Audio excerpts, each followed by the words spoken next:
ఉదయకాల సమయంలో దేవుని సన్నిధిలో పరిశుద్ధులుగా చేరినటువంటి సహోదరి సహోదరులందరికీ కూడా ప్రభుని యేసుక్రీస్తు నామములో నా యొక్క వందనాలు తెలియపరుస్తున్నాను. అలాగే ఇప్పుడు వచ్చినటువంటి తోటి సేవకులైనటువంటి వారికి కూడా మరొకసారి నా హృదయపూర్వకమైనటువంటి కృతజ్ఞత వందనాలు తెలియపరుస్తున్నాను. ఈరోజు నూజివీడులో ఉన్నటువంటి క్రీస్తు సంఘము నన్ను ప్రేమతో ఆహ్వానించి మా ప్రియ సహోదరులు ఓర్సు ఆదాము గారు మరి ఈ యొక్క ప్రాంతంలో వచ్చి వారు సంఘంలో ఏర్పాటు చేసుకుని వెళ్తున్నటువంటి యొక్క బైబిల్ తరగతిలో దేవుని యొక్క వాక్యాన్ని ప్రకటించాలని చక్కటి అవకాశాన్ని ఇచ్చి ఆహ్వానించినటువంటి సహోదరులకి నా హృదయపూర్వకమైనటువంటి వందనాలు. ఆడపల్లిగూడలో ఉన్నటువంటి west side church of Christ తరఫున, అలంపురంలో ఉన్నటువంటి క్రీస్తు సంఘం తరఫున కూడా మీకు అందరికీ కూడా ప్రభుని యేసుక్రీస్తు నామములో వందనాలు తెలియపరుస్తున్నాను. ఈ ప్రాంతానికి రావడం ఇది నేను మొదటిసారి. మరి అంటే ఎప్పుడు కూడా స్వార్థ నిమిత్తం రాలేదు, కొన్ని ప్రత్యేకమైనటువంటి పనుల్లో రావడం జరిగింది తప్ప స్వార్థ పని విషయంలో ఈ ప్రాంతానికి ఎప్పుడు కూడా ఇటు ప్రక్కడికి నేను రాకపోయినప్పటికీ కూడా కొంతమంది సహోదరులు నాకు సుపరిచితులే. ఉన్నటువంటి ప్రసన్న కుమార్ గారు నాకు పరిచయమే కొంతకాలంగా. మరలా చాలా కాలం తర్వాత వారిని చూడటం జరిగింది. అలాగే అనేక ప్రియులు ఓర్సు ఆదాము గారు కూడా చాలా కాలం క్రితం, మరి కొన్ని సంవత్సరాల క్రితం ఆయనని ఏలూరులో మేము చూడటం జరిగింది. అక్కడక్కడ మేము కలుసుకుంటాం కానీ పెద్దగా మాట్లాడుకోలేదు. అయినప్పటికీ కూడా నన్ను ప్రేమతో ఈ ప్రాంతానికి ఆహ్వానించి ఇలాంటి అవకాశాన్ని ఇచ్చినటువంటి సహోదరులకి నా హృదయపూర్వకమైనటువంటి వందనాలు తెలియపరుస్తున్నాను. ఈరోజు ఈ ప్రత్యేకమైనటువంటి బైబిల్ తరగతి ద్వారా దేవుని స్తుతించడానికి చక్కటి పాటలు పాడి ఉన్నారు, చక్కటి కీర్తనలు పాడి ఉన్నారు. చాలా మంది సువార్థికులు మరి ఇక్కడ ఉన్నారు, సంఘ సభ్యులు కూడా ఇక్కడ ఉన్నారు. చాలా సంతోషం మిమ్మల్ని అందరినీ కూడా చూడటం అనేది. ఈ ప్రాంతంలో మరి దేవుని యొక్క సువార్త పరిచర్య, మరి దేవుని క్రీస్తు యొక్క సంఘాలు ప్రారంభించబడటానికి మరి పితామహులుగా ఓర్సు ప్రసాదరావు గారు ఈ ప్రాంతానికి అందరికీ కూడా సుపరిచితులే. ఎందుకంటే మా బావగారు బెంగళూరు సిహెచ్ జాకబ్ గారు, ఆయన కూడా ఈ ప్రాంతానికి వచ్చినప్పుడు మరి ఓర్సు ప్రసాదరావు గారితో కలిసి ఆయన కూడా పనిచేశారు. ఈ ప్రాంతంలో మైలవరం కానీ, అలాగే రామచంద్రపురం కానీ అనేకమైనటువంటి ప్రాంతాలకి ఆయన వెళ్తూ ఈ ప్రాంతానికి వచ్చినప్పుడు ఇక్కడ ఆగి వారితో కలిసి మరి అనేక సందర్భాల్లో జాకబ్ గారు కలిసి పనిచేసినట్లుగా మరి నేను విన్నాను, చూశాను. కాబట్టి ఇలాంటి సంఘంలో చాలా మరి మంది మీరందరూ కూడా చక్కటి అనుభవజ్ఞులైనటువంటి దేవుని యొక్క వాక్యంలో చక్కగా అనుభవం కలిగినటువంటి సువార్థికులు. కొన్ని సంవత్సరాలుగా మీరందరూ కూడా క్రీస్తు సంఘ సభ్యులుగా, క్రీస్తు సంఘ సువార్థికులుగా మీరందరూ కూడా పనిచేస్తున్నారు. చాలా సంతోషం. అయినప్పటికీ కూడా ఈరోజు ప్రత్యేకంగా మరియు ఆదాము గారు ఒక ప్రత్యేకమైనటువంటి అంశాన్ని ఇక్కడ మీ ముందు ఉంచాలని ఆలోచనతో, ఆయన కలిగినటువంటి చక్కటి ప్రేరణతో ఇక్కడ ఉన్నటువంటి స్వార్థికులకి, ఈ ప్రాంతంలో ఉన్నటువంటి వారందరికీ కూడా చక్కగా దేవుని యొక్క వాక్యాలని ప్రింటింగ్ చేసి చక్కగా లిటరేచర్ని మీ అందరికీ కూడా అందిస్తున్నారు. ఈ రోజుల్లో తెలుగులో లిటరేచర్ చాలా తక్కువగా ఉంది. అలాంటప్పుడు చక్కటి బుక్లెట్స్ ఆయన ప్రింటింగ్ చేయించి మీకు అందరికీ కూడా అందిస్తున్నారు. ఈరోజు కూడా ఒక పుస్తకాన్ని ఆవిష్కరించబోతున్నారని నేను విన్నాను. అదేంటంటే సంఘ చరిత్ర అనేటువంటి పుస్తకాన్ని కూడా మరి 3వ పుస్తకం కింద ఆ యొక్క బుక్ ని వారు ఆవిష్కరించబోతూ ఉన్నట్లుగా దేవుని యొక్క మరి సన్నిధిలో ఈ రోజు జరుగుతున్నటువంటి కూడిక ద్వారా ఆ గ్రంథాన్ని వారు ఆవిష్కరించబోతున్నట్లుగా మనం చూడగలుగుతూ ఉన్నాం. కాబట్టి ఈరోజు సంఘ చరిత్ర గురించి కొన్ని విషయాలని మీ ముందు వచ్చాలని నేను ఆశపడుతూ ఉన్నాను.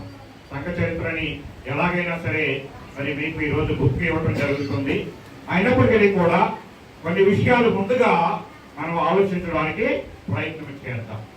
సంఘ చరిత్రలో ముఖ్యంగా 5 కాలాలు మనం చూడగలుగుతూ ఉంటాం. ఎన్ని కాలాలు? 5 కాలములు మనము చూడగలుగుతూ ఉంటాం. మొదటి కాలము మనం చూసినట్లయితే నూతన నిబంధన కాలం, న్యూ టెస్ట్మెంట్ పీరియడ్. మొదటి కాలము ఏ కాలము? న్యూ టెస్ట్మెంట్ పీరియడ్, క్రొత్త నిబంధన కాలం. నూతన నిబంధన కాలము ని మనము చూడగలుగుతాం. నూతన నిబంధన సంఘము స్థాపన, సంఘము ఎప్పుడు ప్రారంభించబడుతుంది, ఎక్కడ ప్రారంభించబడింది అనేది మనకందరికీ కూడా తెలిసినటువంటి విషయమే. సంఘ స్థాపన ఎప్పుడు జరిగింది? సంఘం యొక్క ఆవిర్భావము ఎక్కడ జరిగింది? సంఘం అనేది కొత్తగా వచ్చినది కాదు. సంఘం అనేది కొత్తగా వచ్చినది కాదు. సంఘం అంటే అసలు ఏది కాదు? సంఘం అంటే ఏమి కాదు? సంఘం చర్చ్ అంటే ఏం కాదు? బిల్డింగ్ కాదు. సంఘం అంటే ఒక బిల్డింగ్ కాదు. ఇది మా సంఘం అని చెప్పుకోకూడదు. మనం ఈ బిల్డింగ్ చూపించి ఇది మా సంఘం అని చెప్పడానికి వీలు లేదు.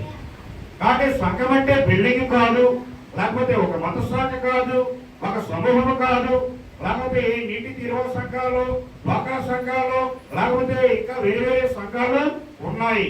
అలాంటిది కాదు. మరి సంఘం అంటే ఏమిటి? సంఘము అంటే ఏమిటి? సంఘం అనే మాటకి ఒక డెఫినిషన్, ఒక అర్థము ఉందా? సంఘం అంటే ఏంటి చెప్పాలి మీరు. అంటే బైబిల్ తరగతి కనుక కొన్ని ప్రశ్నలు, కొన్ని సమాధానాలతో మనం ముందుకు వెళ్దాం.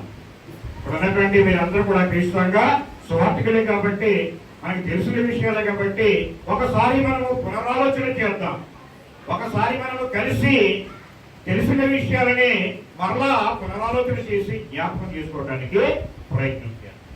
చెప్పండి, సంఘం అంటే ఏంటి? సంఘము అనగా, చర్చ్ అనగా పిలువబడిన వారు.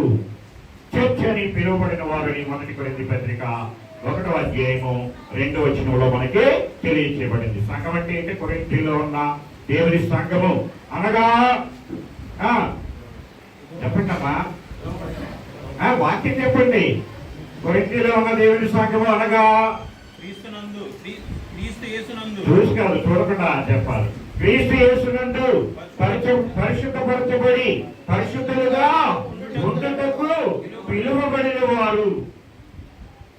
ఈ సంఘము అంటే పిలువబడిన వారు, called out people. Called out people అనేటువంటి అర్థాన్ని ఇస్తుంది. కాల్డ్ అవుట్, బయటకు పిలువబడిన వారు.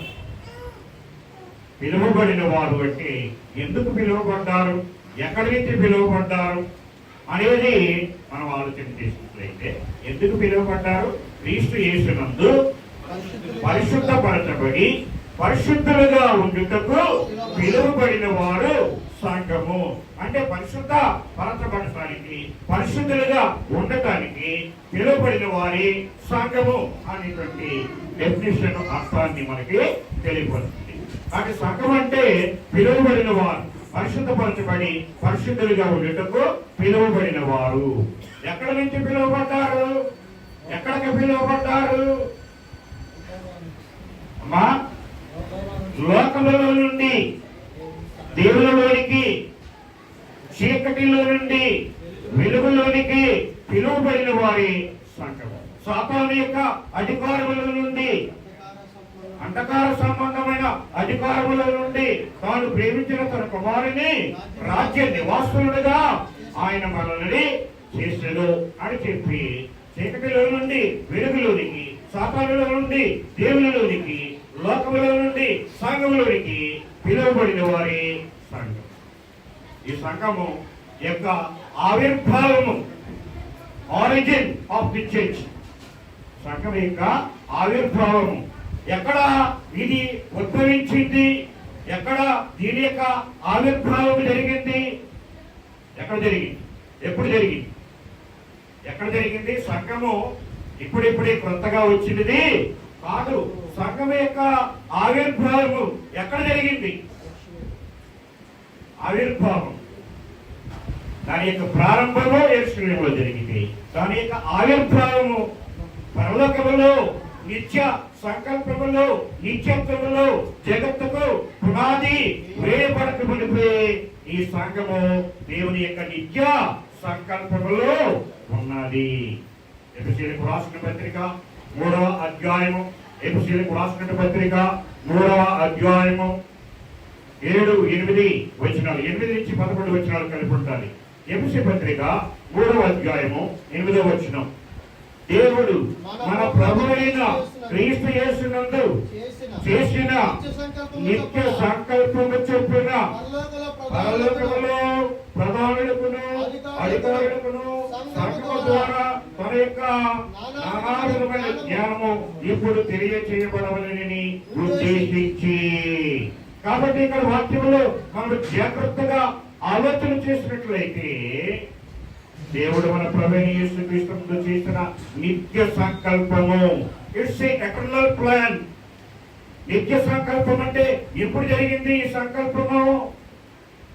జగత్తుకు పునాది వేయబడక మునిపే, దేవుడు ఈ లోకాన్ని సృష్టించక ముందే ఆది యందు దేవుడు భూమి ఆకాశములను సృజించెను అని ఆదికాండము 1వ అధ్యాయము 1వ వచనంలో అంటారు. అంటే భూమిని ఆకాశమును సృష్టించక ముందే, ఈ సృష్టి రాకముందే, అనాదిలోనే, ఆదికి ముందు ఉన్నదాన్ని ఏమన్నారంటే అనాది కాలము అన్నారు. కాబట్టి సంఘము ఎప్పుడు ఆవిర్భవించిందనమాట? అనాదిలోనే, దేవుని నిత్య సంకల్పంలోనే సంఘము ఆవిర్భావం జరిగింది. దాని యొక్క ఆలోచన జరిగింది. సంఘం యొక్క ప్రణాళిక దేవుడు నిత్య సంకల్పంలో ముందుగానే ఆయన రచించారు. దానిని రచించి దానిని వెలుగులోనికి తీసుకురావటము జరిగినట్లుగా మనం చూస్తున్నాం. కాబట్టి సంఘం యొక్క ఆవిర్భావము ఎక్కడ జరిగిందనమాట? పరలోకములో నిత్య సంకల్పములో జరిగినటువంటి ఆ సంఘము ద్వారా దేవుని యొక్క సమస్త విధమైన జ్ఞానము ఇప్పుడు ప్రకటించబడవలనని, తెలియజేయబడవలనని ఆయన ఉద్దేశించినట్లుగా మనకి కనబడుతుంది. కాబట్టి సంఘం యొక్క ఉద్దేశం గాని, సంఘం యొక్క ప్రారంభము గాని మనం ఆలోచన చేసినట్లయితే సంఘం యొక్క ఆవిర్భావం ఎక్కడ జరిగింది చెప్పారో? నిత్య సంకల్పములో జగత్తుకు పునాది వేయబడక మునిపే జరిగింది. ఆ సంఘము ఎప్పుడు ప్రారంభించబడినది? ఎక్కడ ప్రారంభించబడినది? యెరూషలేములో ప్రారంభించబడతాది అని ముందుగానే దేవుడు ప్రవచనాల్లో తెలియజేశాడు. యెషయా గ్రంథము 28వ అధ్యాయం 16వ వచనం గాని, అలాగే యెషయా గ్రంథము 2వ అధ్యాయము 2-3 వచనాలు కానీ తెలిసిన వచనాలు కాబట్టి ఎక్కువగా మీకు వివరించడం లేదు. ముందుగా తర్వాత పాఠంలోనికి మనం వెళ్ళిపోవాలి. కాబట్టి సంఘం యొక్క కాలాలు, సంఘ చరిత్రని మనం చూస్తే 5 కాలాలుగా మనం విభజించుకుని, మొదటిది నూతన నిబంధన కాలం. నూతన నిబంధన కాలంలో ఆ సంఘము ఎప్పుడు ఏర్పడింది, ఎప్పుడు ప్రారంభించబడినది, ఎక్కడ ప్రారంభించబడతాది, ఎప్పుడు ప్రారంభించబడతాది అనే విషయాలని ముందుగానే క్రీస్తు పూర్వము 700 సంవత్సరముల క్రితమే యెషయా గ్రంథములో, యెషయా ప్రవచనాల్లో, యెషయా గ్రంథము 2వ అధ్యాయము 2-3 వచనాలలో ఆయన వివరించడం జరిగింది. యెషయా గ్రంథము 2వ అధ్యాయము 2-3 వచనాలలో మనం చదివినట్లయితే అక్కడ అంత్య దినములలో పర్వతముల పైన యెహోవా మందిర పర్వతము పర్వత శిఖరమున స్థిరపరచబడి కొండల కంటే ఎత్తుగా ఎత్తబడును. ప్రవాహము వచ్చినట్లు సమస్త అన్యజనులు దానిలోనికి వచ్చేదరు. ఆ కాలమున సీయోను నుండి ధర్మశాస్త్రమును, యెరూషలేము నుండి యెహోవా వాక్కులు బయలు వెళ్ళును. కాబట్టి చాలు, జనులు గుంపులుగా వచ్చి యాకోబు దేవుని మందిరమునకు, యెహోవా పర్వతమునకు మనకు వెళ్ళుదము రండి, ఆయన తన మార్గముల విషయమై మనకు బోధించును, మనం ఆయన త్రోవలో నడుచుదము. ఈ ప్రవచనం దేని గురించి అంటే సంఘము గురించి. సంఘ రాజ్యము ఎప్పుడు ప్రారంభించబడుతుందంటే అంత్య దినములలో సంఘము అనేటువంటిది, సంఘ రాజ్యం అనేటువంటి మందిర పర్వతం అనేది ఏర్పరచబడుతుంది. యాకోబు మందిరము నిర్మించబడుతుంది. ఎక్కడ అంటే యెరూషలేములో నుండి యెహోవా వాక్కు బయలువెళ్ళును. కాబట్టి సంఘాన్ని ప్రారంభించడానికి దేవుడు సంఘాన్ని కట్టడానికి ఒక రాతిని వేశాడు. ఒక రాతిని వేశాడు. ఆ రాయి ఎవరన్నమాట? ప్రభువైనటువంటి క్రీస్తు అనేటువంటి రాతిని ఆయన వేసినట్లుగా దేవుని యొక్క వాక్యములో మనం చూడగలుగుతున్నాం. ఆ రాయి కూడా మరి సీయోనులో వేయబడుతుంది, యెరూషలేములో కట్టబడుతుంది అనే విషయాలని యెషయా గ్రంథము 28వ అధ్యాయము 16వ వచనంలో చెప్పాడు. యెషయా గ్రంథము 28వ అధ్యాయము 16వ వచనంలో, సీయోనులో నేను ఒక రాతిని ప్రభువు యెహోవా ఇలాగ సెలవిస్తున్నాడు, సీయోనులో పునాదిగా ఒక రాతిని వేసింది, అది పరిశోధించబడిన రాయి, అమూల్యమైన తలరాయి, బహు స్థిరమైన పునాది రాయి ఉన్నది, మూలరాయి ఉన్నది. Who is the corner stone of the church? ఈ యొక్క రాతిని వేసింది ఎవరైతే, పునాదిని వేసింది ఎవరైతే, దేవుడైనటువంటి యెహోవా సంఘాన్ని అనేటువంటి మందిరము కట్టబడటానికి ఒక పునాదిని వేశాడు. ఎక్కడ? యెరూషలేములో.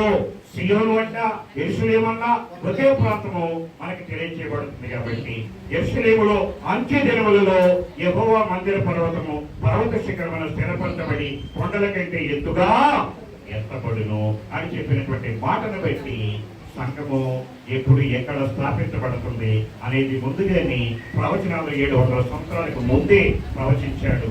అలాగే సంఘము గురించినటువంటి వాగ్దానము కూడా యేసు ప్రభు వారి ద్వారా చేయబడి, సంఘం గురించినటువంటి వాగ్దానము యేసు ప్రభు వారు చేసినటువంటి వాగ్దానం. ఎక్కడ చేసేది యేసు ప్రభు వారు సంఘం గురించి మొట్టమొదటిగా మాట్లాడినటువంటి మాట క్రీస్తుగా మన అందరికీ తెలిసినటువంటి వాక్యమే. ఎక్కడది? ఎక్కడ? మత్తయి 16:18. మత్తయి 16:18 అందరూ కూడా వచ్చినటువంటి వాక్యమే. మరియు నీవు పేతురువు, ఈ బండ మీద నా సంఘమును కట్టుదును, పాతాళలోక ద్వారములు దాని ఎదుట నిలువవు అని చెప్పి యేసుక్రీస్తు మొట్టమొదటిసారిగా సంఘమును గురించినటువంటి వాగ్దానములు ఆయన తెలియపరిచాడు. సంఘముల గురించి ప్రవచనాల్లో చెప్పబడింది, వాగ్దానంలో చేయబడినటువంటి సంఘము ఎప్పుడు ఎక్కడ స్థాపించబడుతుందో చెప్పబడినటువంటి సంఘము యేసు వారు ఆయన ఆరోహణమై వెళ్ళిపోయే ముందు ఆయన ఏం చెప్పాడంటే, లోకస్వార్త 24:46 వచనంలో మనం చూసినట్లయితే అక్కడ యేసు చెప్పినటువంటి మాటలను బట్టి, మీరు యెరూషలేము నుండి విడిచి వెళ్ళగా యెరూషలేములోనే ఉండండి, యెరూషలేములో నుండి ఏమి ప్రకటించబడాలంటే పాప క్షమాపణ ప్రకటించబడుతూ ఉంది అని చెప్పి వారు యెరూషలేములోనే ఉండాలి అని చెప్పారు.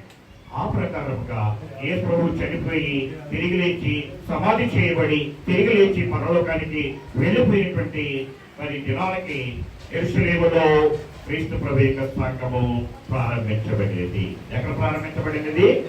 యెరూషలేములో. ఎన్నో సంవత్సరంలో? క్రీస్తు శకము 33.5 లేకపోతే 34వ సంవత్సరంలో క్రీస్తు సంఘం అనేది ప్రారంభించబడినది.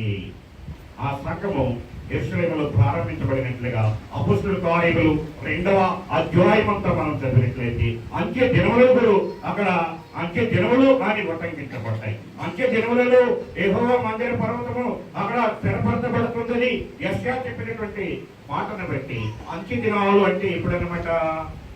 అంత్య దినాలంటే ఇప్పుడు కాదు, ఈ అంత్య దినాలని మనం అనుకుంటున్నాం.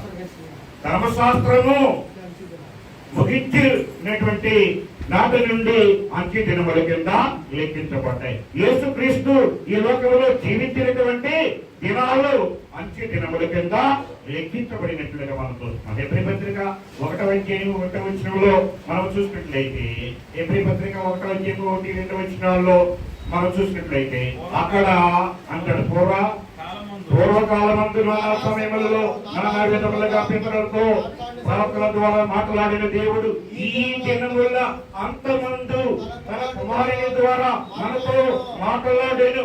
ఈ దినముల అంతమందు తన కుమారుని ద్వారా మాట్లాడాడు. అంత్య దినాలంటే ఎప్పుడన్నమాట? యేసు ప్రభువు జీవించినటువంటి దినాలు. యేసు ప్రభువు జీవించినటువంటి దినాలు అంత్య దినములు అని చెప్పబడి, ఆ అంత్య దినములలో యెహోవా మందిర పర్వతము పర్వత శిఖరమున స్థిరపరచబడుతుంది అని యెషయా గారు చెప్పారు.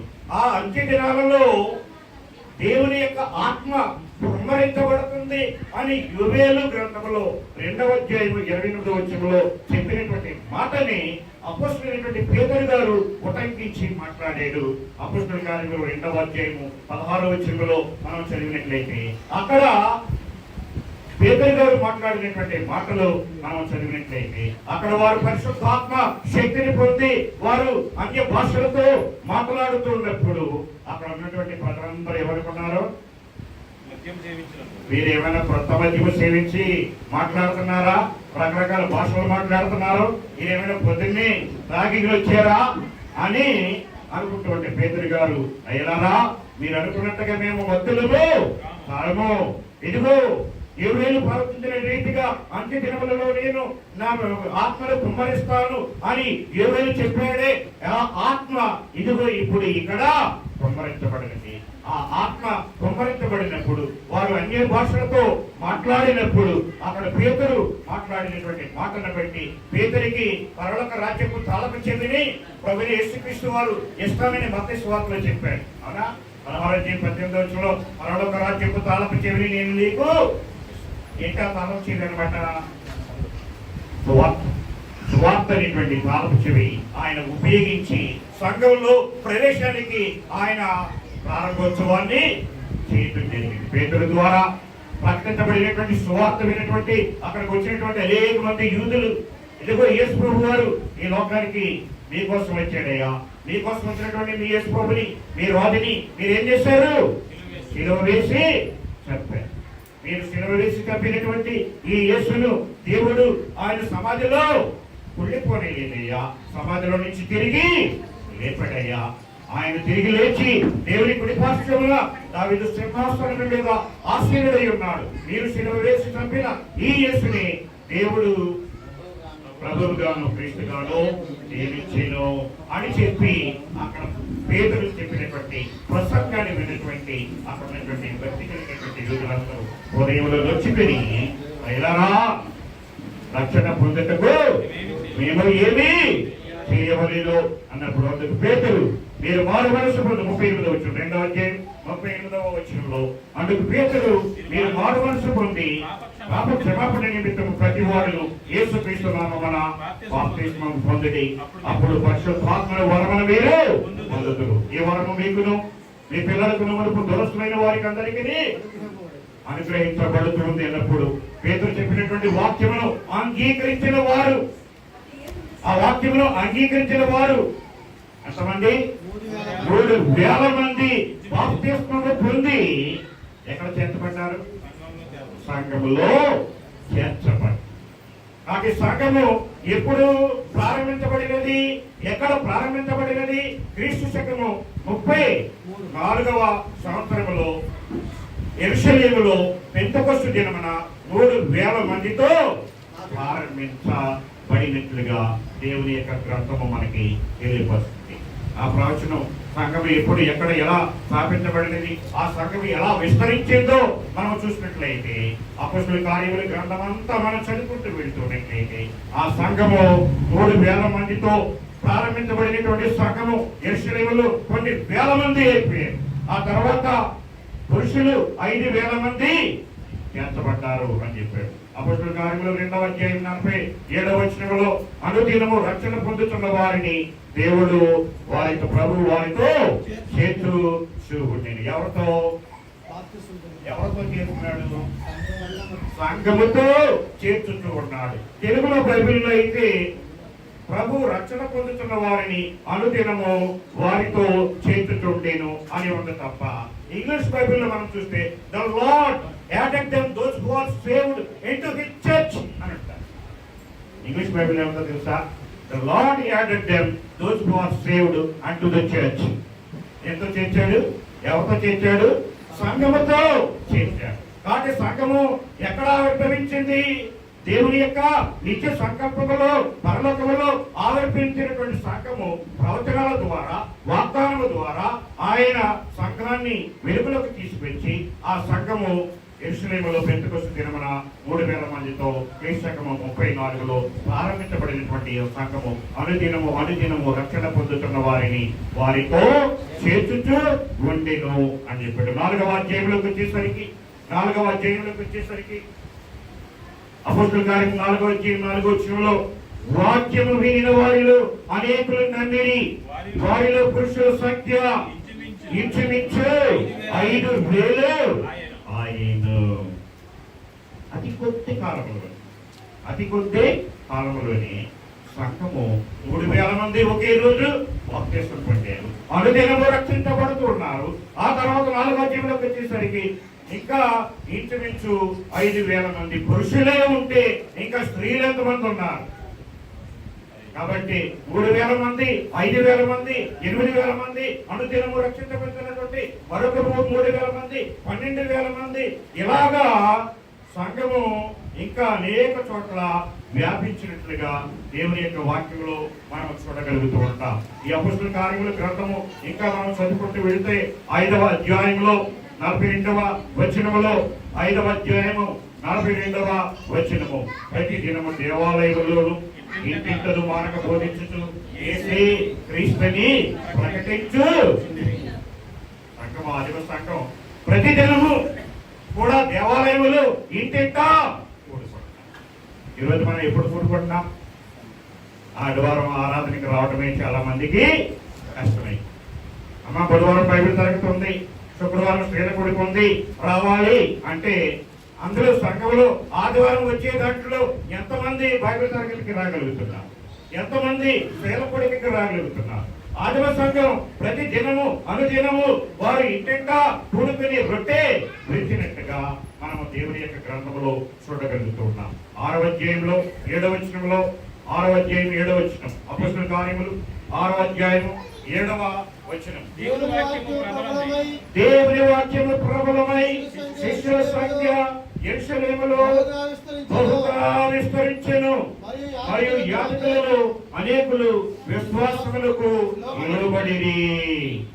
కాబట్టి యెరూషలేములోనే సంఘము కొన్ని వేల మంది సంఘం యొక్క విస్తరణ ఆ విధముగా విస్తరించి అక్కడ ఉన్నటువంటి యెరూషలేముల నుండి ఇంకా సంఘానికి హింస కలిగినప్పుడు, సంఘానికి శ్రమ సంభవించినప్పుడు, సంఘంలో క్రైస్తవులు ఎక్కువైపోతున్నారు, యూదులు తక్కువైపోతున్నారు, యూదా మతం అంతరించబోతుంది అనుకున్నటువంటి యూదులు గాని రోమ ప్రభుత్వం గాని క్రైస్తవులకి వ్యతిరేకముగా హింసని ప్రారంభించారు.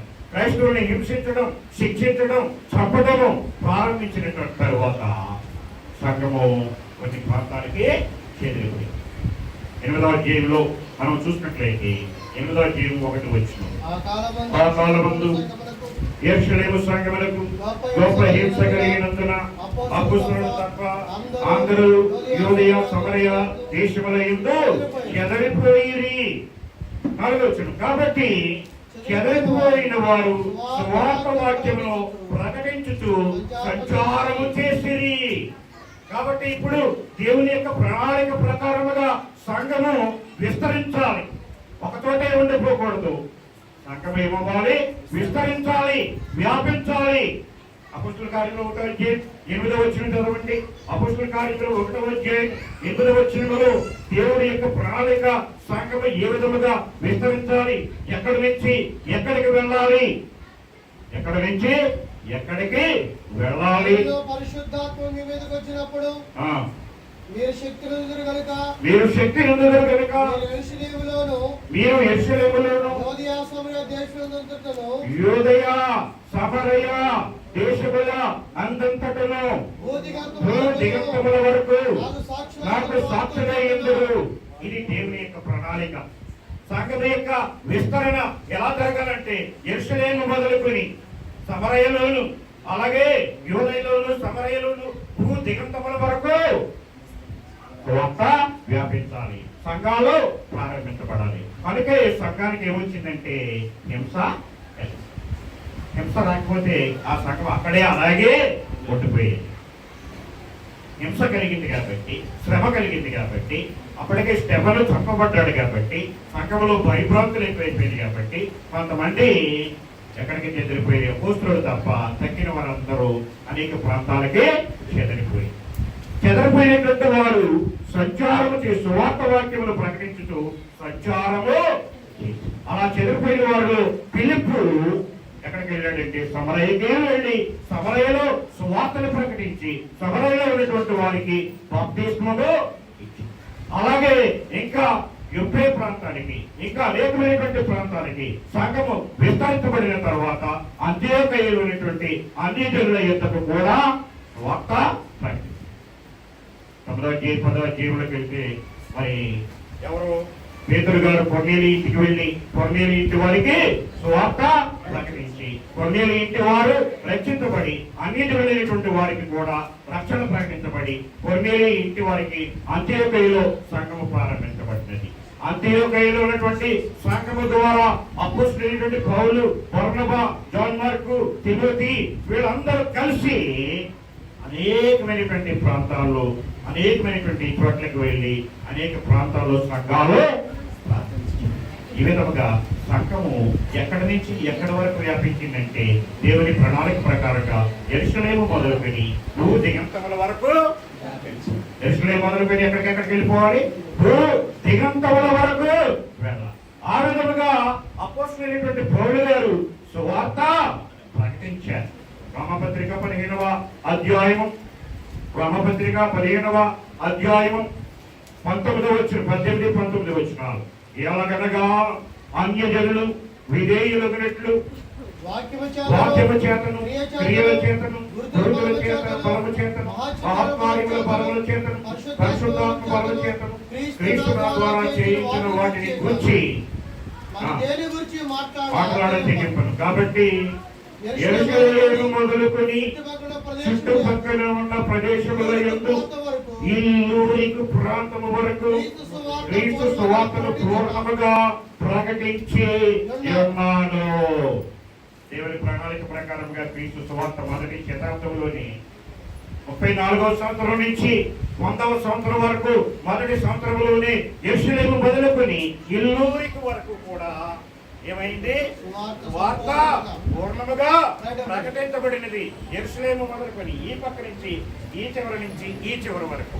అప్పట్లో ఉన్నటువంటి యెరూషలేము ప్రాంతం ఇదైతే రోమాలో ఉన్నటువంటి ఇల్లూరికు ప్రాంతము ఈ ప్రాంతం. అంటే ఈ చివరి నుంచి ఈ చివరి వరకు అపోస్తలుల అందరి ద్వారా భూ దిగంతముల వరకు సువార్త ప్రకటించబడి సంఘాలు వ్యాపించబడి సంఘాలు ప్రారంభించబడి సంఘము దేవుని యొక్క నియమావళి ప్రకారముగా క్రీస్తు నియమావళి ప్రకారముగా నడిపించబడి ఆరాధనని అభ్యాసము కలిగి జీవించినట్లుగా మనం చూడగలుగుతున్నాం. సంఘం యొక్క అభ్యాసము, the practice of the church. సంఘము ప్రారంభించడం మాత్రమే కాదు, సంఘము వ్యాపించడం మాత్రమే కాదు, సంఘము యొక్క ప్రాక్టీస్ ఏంటి అంటే ఏం చేశారమ్మ వాళ్ళు సంఘము ద్వారా వారు చేసినటువంటి పని ఏంటంటే దేవుణ్ణి ఆరాధించారు. వీరు అపోస్తలుల బోధ యందును సహవాసమందును వృద్ధి విరుచుటయందును ప్రార్థన చేయుటయందును ఎడతెగక they continuously steadfastly they worship the God. వీరు అపోస్తలుల బోధ యందు సహవాసమందు వృద్ధి విరుచుటయందు ప్రార్థన చేయుటయందు ఎడతెగకుండా మానకుండా కంటిన్యూస్ గా ఏ వారము కూడా మానకుండా ఆదివారం ఆరాధన మాత్రమే కాదు ప్రతి దినము ఇంటింటా కూడుకుని దేవుని యొక్క పనిలో పరిచర్యలో సువార్తని ప్రకటించారు. ఈనాడు క్రీస్తు సంఘ సభ్యులమైనటువంటి మనము, క్రీస్తు సంఘ సువార్తికులమైనటువంటి మనము కేవలము ఆదివారానికే పరిమితమైపోతున్నామా? ఆదివారం ఒక రోజే వెళ్ళి సంఘానికి వెళ్ళి సువార్త ప్రకటిస్తే సరిపోద్దా?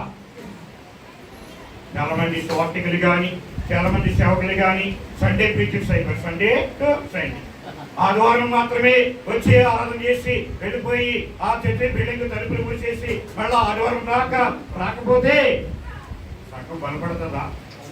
సంఘం ఆత్మీయంగా అభివృద్ధి చెందుతుందా? కాబట్టి దేవుని ప్రణాళిక ప్రకారంగా క్రైస్తవ అభ్యాసం ఏమిటంటే సంఘం యొక్క అభ్యాసం ఏమిటంటే దేవుని బోధలో ఎదగాలి. వీరు అపోస్తలుల బోధ యందును సహవాసం కలిగి ఉండాలి. మనం అందరం కూడా కలుసుకోవాలి. క్రీస్తు సంఘ సభ్యులమైనటువంటి మనము సంఘ స్వార్థికులు కానీ సభ్యులు కానీ మనమందరం కూడా ఎవరి సహవాసంలో ఉండాలి? క్రీస్తు యొక్క సహవాసమునకు దేవుడు రమ్మని మనల్ని పిలిచాడు. ఏదో సహవాసంలోకి వెళ్తున్నాం, ఎక్కడో ప్రార్థనకి వెళ్తున్నాం అని అనుకోకూడదు. ఇప్పుడు చాలా మంది ఏమైపోయారంటే ఎక్కడైనా ప్రార్థన ఉంటే కదా, ఎక్కడైనా ప్రార్థన ఒకటే కదా అని అక్కడక్కడ చాలా మంది మత శాఖల ప్రార్థన లెక్క కూడా ఆకర్షించబడుతుంది. క్రీస్తు సంఘంలో ఉన్నటువంటి సభ్యులు అనేటువంటి మనకు సహవాసం కలిగి మన సహవాసము రెండైన దేవునితో కూడాను, ఆయన కుమారుడైన యేసుక్రీస్తుతో కూడాను, సంఘ సభ్యులతో కూడా మనము క్రీస్తు శరీరములో అవయవములము. మనం ఏ సభ్యులము? క్రీస్తు శరీరములో అవయవాలము. క్రీస్తు శరీరములో, క్రీస్తు సంఘములో సభ్యులము తప్ప మరొక సంఘానికి మనము చెందిన వారము మాము అని చెప్పి మనము గ్రహించి సంఘముగా మనము సహవాసం కలిగి సంఘం యొక్క అభ్యాసం ప్రకారంగా ప్రభుని ఆరాధించు, ప్రభుని బోధలు, దేవుని యొక్క బైబిల్ తరగతుల్లో, అలాగే స్త్రీల కొడికల్లో, సండే స్కూల్ క్లాసుల్లో, యూత్ క్లాసుల్లో మనము ఎక్కువగా పాల్గొంది క్రీస్తు యొక్క నియమావళి ప్రకారముగా మన సంఘాలని మనం నడిపించుకోవాలి. క్రీస్తు యొక్క నియమావళి ఏంటి? సంఘం నడిపించబడాలంటే సంఘం ఏ విధముగా నడిపించబడాలి, సంఘం ఏ విధముగా నిర్వహించబడాలో కూడా దేవుడు తన వాక్యము ద్వారా మనకి తెలియపరిచాడు. ఎఫెసీ పత్రిక 4వ అధ్యాయము 12వ వచనం నుండి, ఎఫెసీ పత్రిక 4వ అధ్యాయము 12వ వచనం నుండి మనం చదివినట్లయితే మనమందరము విశ్వాస విషయంలోను దేవుని కుమారుని కూర్చిన విశ్వాసంలోను ఏకత్వము పొంది సంపూర్ణ పురుషుల వరకు అనగా క్రీస్తునకు సమానమైన సంపూర్ణత కలవాళ్ళ వరకు ఆయన ఎలాగూ నియమించెను. ఎవరు నియమించారు? దేవుడే నియమించాడు. క్రీస్తు యొక్క నియమావళిని మనం అందరము కూడా విశ్వాస విషయంలోను దేవుని కుమారుని వచ్చిన జ్ఞానము విషయంలోను ఏకత్వము పొంది మనం అందరం ఎలా ఉండాలంట? ఏకత్వం పొంది ఉండాలి, సంపూర్ణులుగా ఉండాలి. దేవుని కుమారునికి వచ్చిన జ్ఞానము విషయంలోను విశ్వాసములోను ఏకత్వం ఉండాలి. దేవుని కుమారునికి వచ్చిన జ్ఞానములో, సత్యములో, జ్ఞానములో మనకి ఏకత్వం ఉండాలి. ఆ ఏకత్వం కలిగి మనము సంపూర్ణులుగా ఎదగాలి. అది క్రీస్తు యొక్క మరి మనందరూ ఎలా ఉండాలని, ఏకముగా ఉండాలని, ఒకటిగా ఉండాలని దేవుడు కోరుకుంటాడు. అంతే కదా? సంఘం ఎలా ఉండాలి? ఒకటిగా ఉండాలి. సంఘము విడిపోకూడదు. సంఘము ఏమవకూడదు? విడిపోకూడదు. సంఘము ముక్కలు కాకూడదు. సంఘం ఏం కాకూడదు? ముక్కలు. అని కొత్త నిబంధన కాలంలో ప్రారంభించబడినటువంటి సంఘము ఏమైపోయిందంటే రాను రాను రాను రాను రెండవది విశ్వాస భ్రష్టత్వములోనికి సంఘం ఏమైపోయింది? రెండవది విశ్వాస భ్రష్టత్వం. మొదటిది ఏ కాలము? నూతన నిబంధన. రెండవది ఏ కాలం అంటే విశ్వాస. సంఘము క్రీస్తు ప్రభు యొక్క నియమావళి ప్రకారముగా ఏకముగా ఉండాలి, ఒకటిగా ఉండాలి. సంఘము ఒకటిగా ఉండాలని యేసు వారు ప్రార్థన చేశారు. యోహాను సువార్త 17వ అధ్యాయము మనకు అందరికీ తెలుసు కదా. యోహాను సువార్త 17వ అధ్యాయంలో మరి చెప్పబడినటువంటి మాట, యేసు చేసినటువంటి ప్రార్థనకి ఈనాడు ఏమైనా విలువ ఉందా? ఏం ప్రార్థన చేశాడు ఆయన? తండ్రి, నీవు నేను ఏకమై ఉండలాగున వీరందరూ మన యందు ఏకమై ఉండవలెను. వీరంటే ఎవరు? అక్కడ ఉన్నటువంటి శిష్యులు. వీరు మాత్రమే కాదు, వీరి వాక్యం వలన ఎందరైతే నా యందు విశ్వాసం ఉంచారో వారందరూ మన యందు ఏకముగా ఉండాలి. ఎలా ఉండాలి? ఏకముగా ఉండాలి అంటే ఒకటిగా ఉండాలి. సంఘము ఒకటిగా ఉండాలి తప్ప మరొక సంఘము ఉండకూడదు. సంఘానికి పునాది ఎవరు వేశారు? పునాది దేవుడు వేశాడు. వేయబడినటువంటి పునాది ఎవరు? క్రీస్తు వేయబడిన తప్ప మరి పునాది ఎవడును వేయలేడు. ఆ పునాది క్రీస్తే. ఆ పునాది ఎవరు? క్రీస్తు. క్రీస్తు అనేటువంటి బండ మీద క్రీస్తు యేసు ముఖ్యమైన మూలరాయి ఉండగా అపోస్తలులను ప్రవక్తలను వేసిన పునాది మీద మీరు కట్టబడి, ఎలా కట్టబడ్డాం? ఎవరి మీద కట్టబడ్డాం? క్రీస్తు వేసినటువంటి పునాది మీద, క్రీస్తు అనేటువంటి బండ మీద కట్టబడి.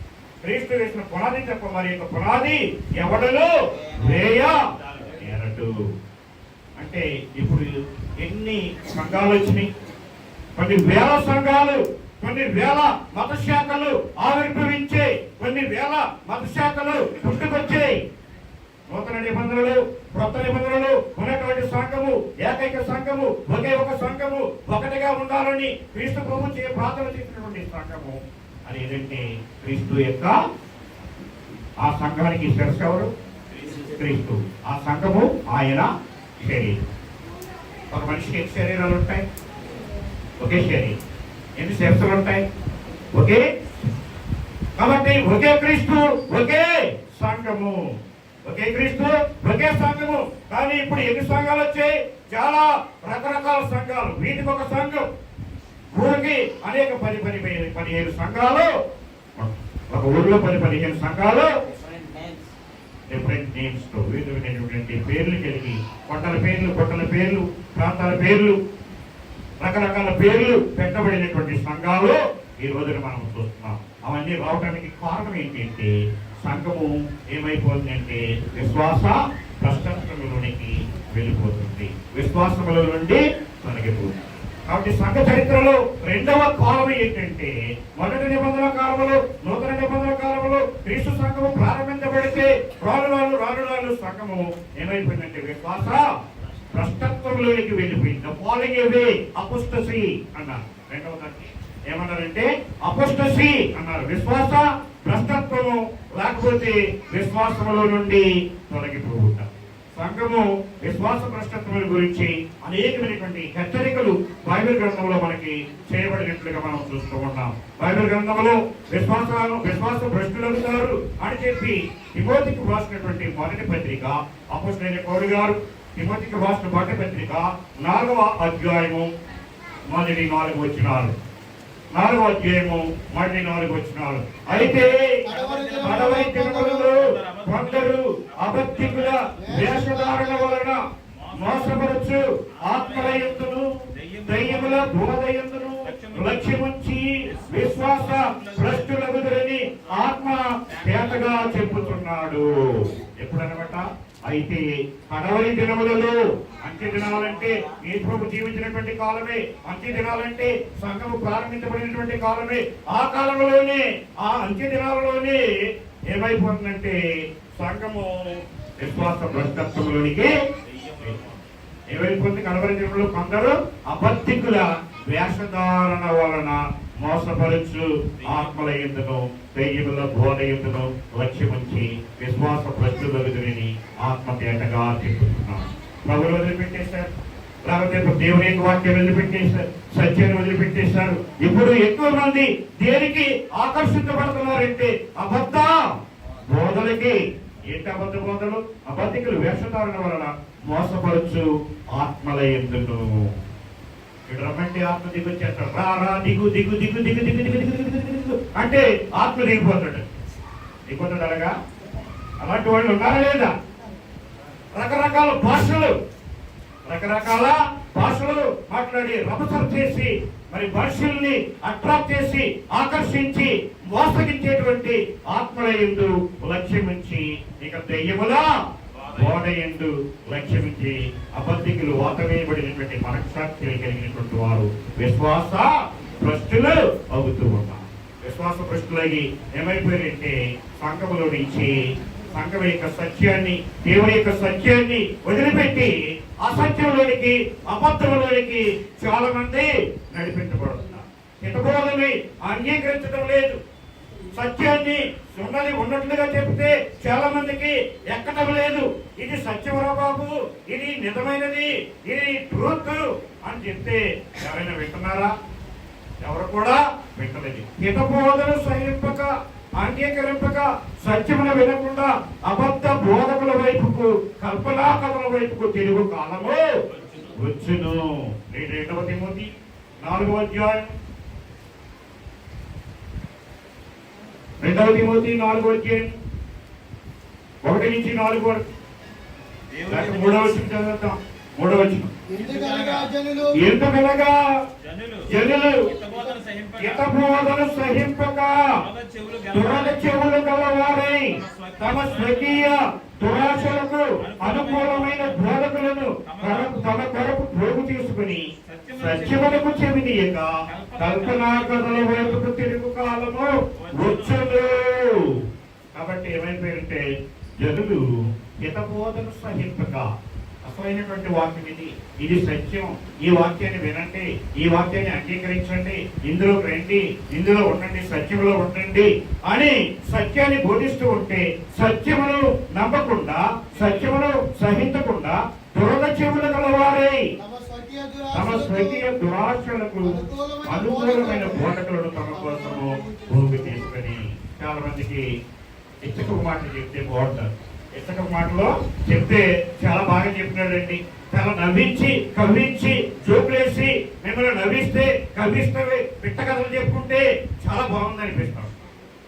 ఈ పిట్ట కథలు చెప్పుకోవడానికి మనం ఇక్కడికి లేకపోతే జోకులు చెప్పుకోవడానికి ఇక్కడికి, కాలక్షేపం చేయడానికి మనం ఇక్కడికి. చాలా మంది అసలు వాక్యం వదిలిపెట్టి, అసలు ప్రభావం వదిలిపెట్టేసి తమ స్వకీయమైనటువంటి తమ సొంత బోధలని, తమ సొంత రాజ్యాన్ని ప్రారంభించుకుంటున్నట్లుగా మనం చూస్తున్నాం. నేను అంతటి వాడిని, నేను ఎంతటి వాడిని, నేను అక్కడికి వెళ్ళాను, నేను ఇక్కడికి వెళ్ళాను, నేను దెయ్యాలు నిలబెట్టాను, నేను స్వతలు చేశాను, నేను అవి చేశాను, ఇవి చేశాను, నా దగ్గర వరాలు ఉన్నాయి, దేవుడు నాతో మాట్లాడేశాడు, దేవుడు నాతోటి మాట్లాడి రాత్రంతా దేవుడితో మాట్లాడుతూనే ఉన్నానంటాడు. దేవుడు కనపడతాడా? దేవుడు ఇప్పుడు ఎలా మాట్లాడాడు? తన కుమారుని ద్వారా, వాక్యం ద్వారా దేవుడు మనతోటి మాట్లాడుతూ ఉంటే దీనికి ప్రత్యేకముగా దర్శనంలోకి వచ్చేసి, దీనికి ప్రత్యేకముగా దేవుడు కనపడేసి, దేవుడు నాతోటి రాత్రంతా మాట్లాడేసాడు నిద్ర లేకుండా అని అబద్ధ బోధలు చెప్తే ఆ మాటలు వినడానికి చాలా దేవుడు కనపడ్డాడంట. అయ్యగారికి దేవుడు ఏదో చెప్పాడంట, నాకు కనపడి ఇదిగో ఈ ప్రాంతం అంతా నీదే అని చెప్పేసాడు. ఈ ప్రాంతం అంతా నీదే అని దేవుడు చెప్పాడు, ఈ ప్రాంతం అంతా నువ్వు పని చేసుకోవాలని చెప్పాడు అని చెప్తాడు. దేవుడు అలా పిలిచి చెప్తాడా? దేవుడు అలా పిల్లడు. ఎలా పిలుస్తున్నాడు ఒక మనిషిని? సువార్త ద్వారా దేవుడు ఒక మనిషిని పిలుస్తూ ఉన్నాడు. కాబట్టి సంఘం ఏమైపోయిందంటే విశ్వాస భ్రష్టత్వంలోకి వెళ్ళిపోయింది. నూతన నిబంధన సంఘం సత్యాన్ని వదిలిపెట్టి అసత్యంలోకి వెళ్ళిపోయింది. క్రీస్తు యొక్క నియమావళి ప్రకారంగా సంఘము ఎలా నడిపించబడాలి, ఎలా పరిపాలించబడాలి అంటే సంఘములో కొందరు సువార్థికులుగాను, కొందరిని కాపరులుగాను, కొందరిని పరిచారకులుగాను ఆయన నియమించాడు అని చెప్పి ఎఫెసీ పత్రిక 4వ అధ్యాయంలో క్రీస్తు యొక్క నియమావళి ప్రకారంగా సంఘము సంఘ పెద్దల చేత పరిపాలించబడాలి. ఎవరితో పరిపాలించబడాలి? సంఘ పెద్దల చేత పరిపాలించబడాలి. సంఘ పెద్దలంటే ఒకటి కంటే ఎక్కువ మంది, రోల్ నెంబర్లో బహువచనంలో ఎక్కువ మంది, ఒకటే ఉండకూడదు. ఒకే మూడో పోలి అయిపోద్ది, మొనార్కిజము అయిపోద్ది. ఒకటే ఉంటే మొనార్కిజం అయిపోద్ది. కాబట్టి సంఘము క్రీస్తు యొక్క నియమావళి ప్రకారముగా సంఘములో ఒకటి కంటే ఎక్కువ మంది పెద్దలను నియమించాలి. ఆడవులు సంఘాలలో అపోస్తలుడైనటువంటి పౌలు గారు వెళ్లి సువార్త ప్రకటించి తిరిగి వస్తూ ఏం చేసిందంటే ఆయా సంఘాల్లో పెద్దలను, సంఘాల్లో ఉన్నటువంటి పెద్దలు ఏమని పిలువబడ్డారంటే అధ్యక్షులు అని పిలువబడ్డారు, కాపరులు అని పిలువబడ్డారు. సంఘ పెద్దలనే ఏమన్నారనమాట? అధ్యక్షులు. బిషప్ అంటే అధ్యక్షుడు, పాస్టర్ అంటే ఎవరన్నమాట? సంఘ పెద్ద. ఎల్డర్ అంటే పెద్ద, పాస్టర్ అంటే షెఫర్డ్, కాపరి. మా సంఘ కాపరి ఎవరు? నా సంఘ కాపరిని నేను కాదు. కాపరి అంటే ఎవరు? సంఘ పెద్దలు. కాపరులు అంటే సంఘ పెద్దలు. బిషప్లు అంటే సంఘ పెద్దలు. లేకపోతే పెద్దలు అని గాని, బిషప్ అధ్యక్షుడు అని గాని, లేకపోతే కాపరి అనే పదము సంఘ పెద్దలకే ఉపయోగించబడినటువంటి పదం. మూడు ఒకరికే. కాబట్టి సువార్థికుడు కాపరి కాదు, సువార్థికుడు కాపరి కాదు. అలాగే కాపరి ఎంతమంది ఉండాలి? ఒకటి కంటే ఎక్కువ మంది ఉండాలి. అధ్యక్షులు అని చేత పరిపాలించబడాలి. అలాగే ఎక్కువ మంది పెద్దలు కలిగి ఉండవలసినటువంటి సంఘములో, ఎక్కువ మంది పెద్దలు మరి ఉండవలసినటువంటి స్థానంలో ఒకే పెద్దని సంఘమంతటి మీద నియమించి అధికారం కలిగి ఉండటం జరిగింది. విశ్వాస భ్రష్టత్వంలోకి వెళ్ళిపోయిన తర్వాత రెండవ కాలంలో ఏం జరిగిందంటే అనేక సంఘాల పైన ఒకే బిషప్ని ఏర్పాటు చేశారు. అనేక సంఘాల మీద ఒకే బిషప్ని ఏర్పాటు చేశారు. కాలక్రమంలో ఈ యొక్క హైరార్కీ అనేది ప్రారంభించబడింది. బిషప్ని ఏర్పాటు చేసి కొన్ని ప్రాంతాలని ఏర్పాటు చేసి ముఖ్యంగా ఒక 5 ప్రాంతాలని ఏర్పాటు చేసి 5 ప్రాంతాల్లో ఒకటి యెరూషలేముని హెడ్ క్వార్టర్గా పెట్టారు. విశ్వాస భ్రష్టత్వంలోకి వెళ్ళిపోయాక యెరూషలేము ఒక హెడ్ క్వార్టర్. యెరూషలేములో ఉన్నటువంటి ప్రాంతంలో ఉన్నటువంటి అన్ని సంఘాలకి ఒకే బిషప్ ఏర్పాటు చేసుకున్నారు. రెండవది అంత్యోకయని ఒక ప్రాంతముగా ఏర్పాటు చేసుకున్నారు. ఆ ప్రాంతానికి ఒక బిషప్ ని పెట్టుకున్నారు. అలాగే అలెగ్జాండ్రియా అనేటువంటి ప్రాంతంలో ఒక ప్రాంతానికి ఏర్పాటు చేసుకుని ఆ ప్రాంతంలో ఒక బిషప్ ని, కాన్స్టాంటైన్ అనేటువంటి ప్రాంతము, రోమ్ అనేటువంటి ప్రాంతము, ఈ 5ని 5 పేట్రియార్క్స్ అని చెప్పి పిలిచారు. 5 పేట్రియార్క్స్ అని పిలిచి ఈ 5 పేట్రియార్క్స్ మీద ఒక్కొక్క బిషప్ని ఏర్పాటు చేశారు. కాబట్టి సంఘం అలాగ పరిపాలించబడకూడదు.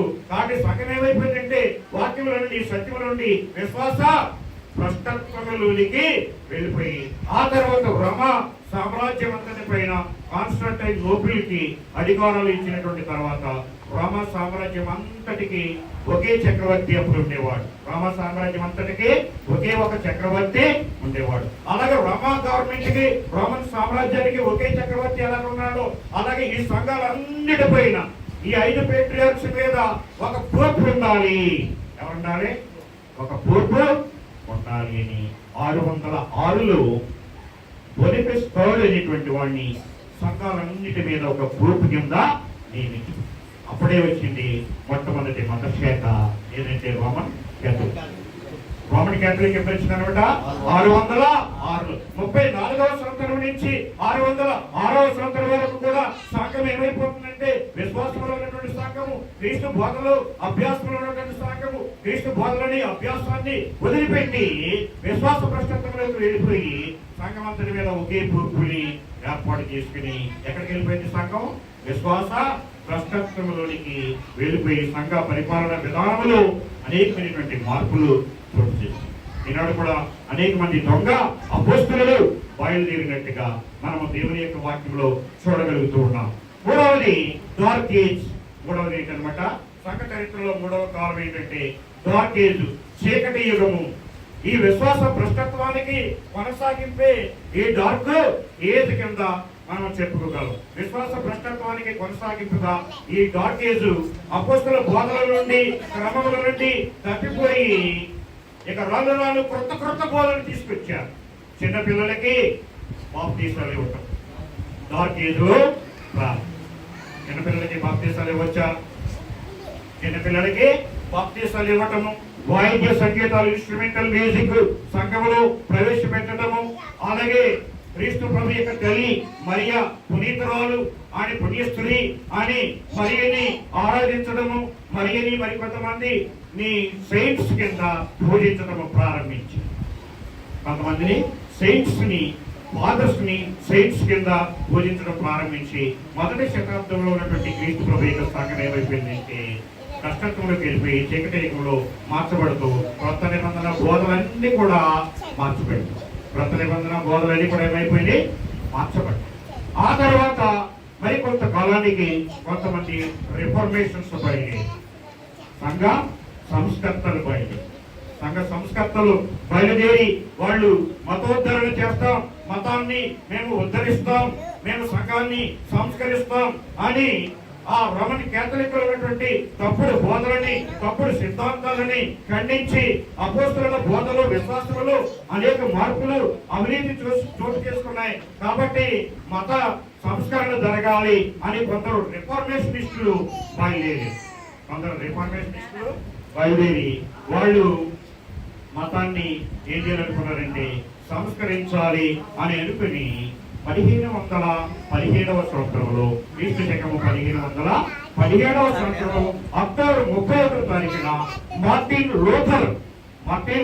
లూథర్ అనేటువంటి వాడు ఆర్సియం సంఘము లో చేసేటువంటి తప్పుడు సిద్ధాంతాలని, తప్పుడు బోధలని ఆయన కొనుగొని అసలైనటువంటి బైబిల్ గ్రంథాన్ని వారు దాచిపెట్టి, వారు రాసినటువంటి పుస్తకాలు, వారు రాసినటువంటి క్రీడ్స్ చదివి బైబిల్ మూసేశారు.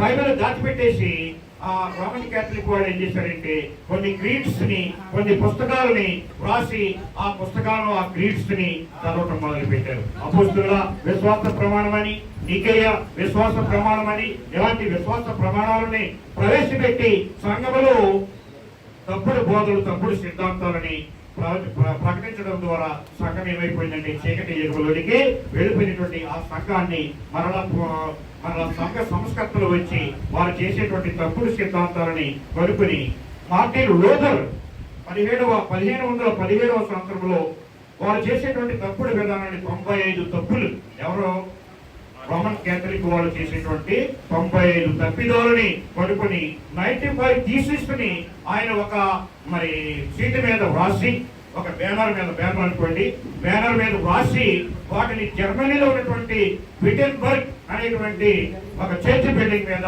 వేలాడదీసి తగిలించి దాంట్లో నుంచి రోమన్ క్యాథలిక్ నుంచి బయటికి వచ్చి పిలుపునిచ్చాడు. మతోద్ధరణ అంటే రిఫర్మేషన్ డే కింద ఇప్పటికి కూడా అక్టోబర్ 11ని లూథరన్స్ పాటిస్తూ ఉంటారు. కాబట్టి మార్టిన్ లూథర్ జరిపినటువంటి సంఘ సంస్కరణ ఉద్యమము క్యాథలిక్ వారికి, వారి యొక్క యాజకత్వానికి, వారు ఏర్పరచుకున్నటువంటి వర్గ శ్రేణులని వ్యతిరేకించి బయటికి వచ్చాడు.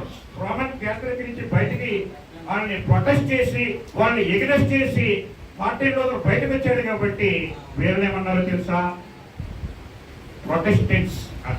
చాలా మంది క్రైస్తవులు అంటే ఎలాంటి క్రైస్తవులు అనుకుంటారంటే, మనం ఎక్కడికైనా ప్రయాణమై ఊరికి వెళ్తూ ఉంటే ఆ ప్రయాణంలో ఎవరైనా తెలియని వాళ్ళు మీరు క్రైస్తవులా అని అడుగుతారు. మీరు క్రైస్తవులు అండి, మీరు ఏ క్రైస్తవులు? మీరు క్యాథలిక్సా లేకపోతే ప్రొటెస్టెంట్సా? ఎందుకంటే క్యాథలిక్ అనేది రోమన్ క్యాథలిక్ సంఘం 606లో ఏర్పడి ప్రపంచమంతా బ్రహ్మవాడి ద్వారా అది అన్ని చోట్లకి వ్యాపించింది. ఆ తర్వాత మార్టిన్ లూథర్ రాష్ట్రం నుంచి బయటకు వచ్చి ప్రొటెస్ట్ చేసి బయటకు వచ్చాడు. కాబట్టి వాళ్ళని ప్రొటెస్టెంట్స్. మనం క్యాథలిక్సా ప్రొటెస్టెంట్సా? We are Christians. We are not the Catholics. We are not the Protestants. We are only Christians. మనం క్రైస్తవులు మాత్రమే అని చెప్పబడు. అలా మార్టిన్ లూథర్ నుండి ప్రారంభించబడినటువంటి రిఫర్మేషన్ తర్వాత దానికి కొనసాగింపుగా క్యాథలిక్ విధానాలని అనుసరిస్తున్నటువంటి అవినీతిని వ్యతిరేకించినటువంటి అనేక మంది సంఘ సంస్కర్తలు బయలుదేరి ఆ తర్వాత కొన్ని మతశాఖలు ఆవిర్భవించాయి. 1517లో లూథరన్ మిషన్ వస్తే 1534లో ఎపిస్కోపలియన్ చర్చ్ వచ్చింది. 1534లో ఎపిస్కోపలియన్ చర్చ్ వచ్చింది. 1936లో జాన్ కెల్విన్ ద్వారా ప్రెస్బిటేరియన్ చర్చ్ వచ్చింది. 1739లో జాన్ వెస్లీ ద్వారా మెథడిస్టు, 1608లో జాన్ స్మిత్ ద్వారా బాప్టిస్టు శాఖలు. ఇవన్నీ కూడా మొదటి శతాబ్దంలో సంఘానికి విరుద్ధముగా ఏర్పడినటువంటి మతశాఖ. అలాగా ఏర్పడినటువంటి ఒక్కొక్క మతశాఖల నుంచి విడిపోయి అనేక వేల సంఘాలు ఈనాడు పుట్టుకొని ఎన్ని ఏజ్లు వచ్చినాయి మనకి? ఎన్ని కాలాలు వచ్చినాయి? మొదటి కాలం కొత్త నిబంధన కాలం, రెండవది విశ్వాస కష్టత్వ కాలం, మూడవది చీకటి యుగము, నాలుగవది రిఫర్మేషన్ సంఘ సంస్కరణ ఉద్యమ కాలం, ఐదవది ఏమిటి అంటే రెస్టోరేషన్. 5వ కాలం ఏంటన్నమాట? సంఘం యొక్క కాలాల్లో, సంఘ చరిత్రలో 5వ కాలం ఏంటంటే రెస్టోరేషన్ పీరియడ్. పునరుద్ధరణ జరగాలి. అసలైనటువంటి బైబిల్లో ఉన్నటువంటి కొత్త నిబంధనలో ఉన్నటువంటి సంఘం ఏమైపోయిందంటే మరుగైపోయింది. అబద్ధ బోధల చేత అనేక మంది సంఘాన్ని కబలించి వారి యొక్క కబంధ హస్తాల్లోకి తీసుకొని సంఘాన్ని వాళ్ళే పరిపాలన చేస్తూ ఉన్నారు. కాబట్టి మతోద్ధరణకి తెలుగుట్టుగా సరైనటువంటి మార్గంలో ప్రారంభించబడినప్పటికీ కూడా తొదకు వాళ్ళు దాని ఉద్దేశాన్ని నెరవేర్చలేకపోయారు. అంటే ఆశ్రమ వాళ్ళు చేసినటువంటి సిద్ధాంతాలు తప్పు అని చెప్పారు. ఆశ్రమ వాళ్ళు పాటిస్తున్నటువంటి సిద్ధాంతాలు తప్పు అని చెప్పి ఆ తప్పుల నుంచి బయటకు వచ్చి మళ్ళా వాళ్ళు తప్పులు కాలేదు. ఎవరు? సంఘ సంస్కర్తలందరూ కూడా మళ్ళా తిరిగి అదే అబద్ధ బోధనని పాటించి చిన్నపిల్లలకి బాప్తిస్మం ఇవ్వడం తప్పు అని చెప్పాడు మార్టిన్ లూథర్. వాయిద్యాలు వాయించడం తప్పు అని చెప్పారు మార్టిన్ లూథర్. మళ్ళా తిరిగి అదే లూథరన్ సంఘాల్లో మళ్ళా చిన్నపిల్లలకి బాప్తిస్మం ఇవ్వడం జరుగుతుంది. సమాధుల దగ్గరికి వెళ్ళకూడదు, సమాధుల దగ్గర ప్రార్థన చేయకూడదు, అది పొరగెటరీ, అది తప్పు అని చెప్పినటువంటి సిద్ధాంతాన్ని మళ్ళా తిరిగి వాళ్ళు ఆ సిద్ధాంతాలనే వాళ్ళు ఏం చేశారన్నమాట, ఎడవ చేయి తీసి పొరచెయ్య పెట్టాడంట. అర్థమైందా?